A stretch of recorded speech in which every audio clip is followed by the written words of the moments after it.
You. This path is about you, loved ones.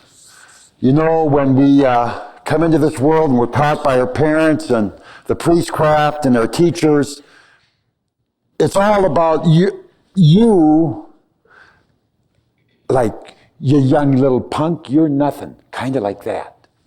You're punky. You're a troublemaker. You don't have the truth. Don't you see, little one, that the priest, the minister, the parents, your teacher at school are all more important than you, and their authority, and succumb and be submissive to this, and don't lip off, and you better stay in line, and all this type of stuff.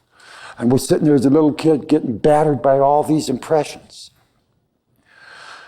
By the time we get through with all that stuff, what does that do with the you? You know, we've got a big...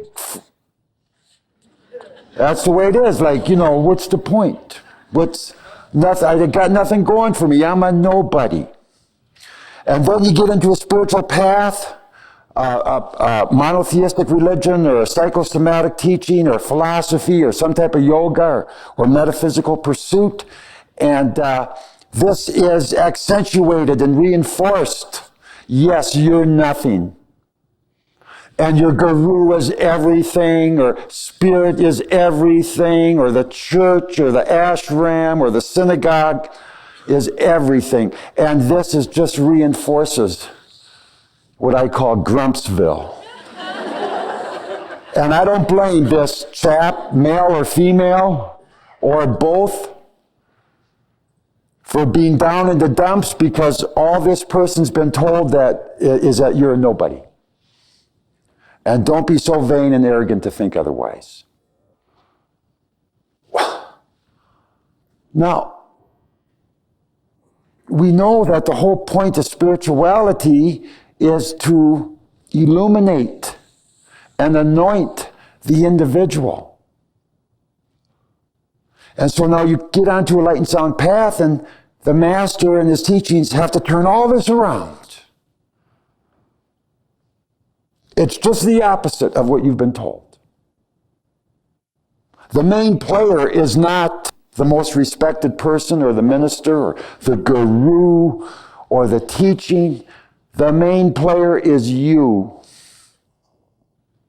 And we've got to put this smile back on the face through our efforts at enlightenment. And so, loved ones, it's about you. It's about you and your life. It's not about me. It's not about the master path. These are vehicles and stepping stones to help you. But it's not about master path or me. It's about you. Use the eternal truths and the eternal principles to uphold your concept of yourself. Now, we have to remake this concept. You people are beautiful people. You're souls. Okay, now you can hear me say that, but that's not good enough. I mean, you got to look at the mirror, right in the mirror, and you burn right through your own eyes, and you clear away the webs. And you get a little flash where you trying to kid looking at your eyes, and just get out of here, Kale. And then they keep looking in there and looking at yourself now.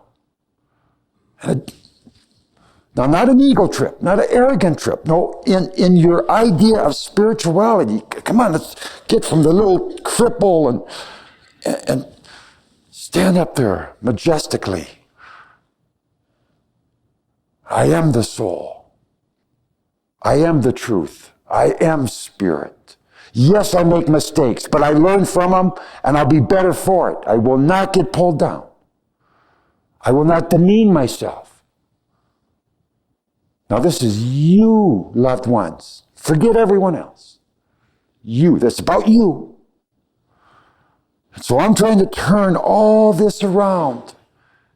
Now, your mind doesn't think you're a very good person, but your soul knows you're perfect and flawless. And so we have to continue to work on this. And I need your help. But It's about you, loved ones, and I want you, of course you've heard that, but this is very, very important. Okay.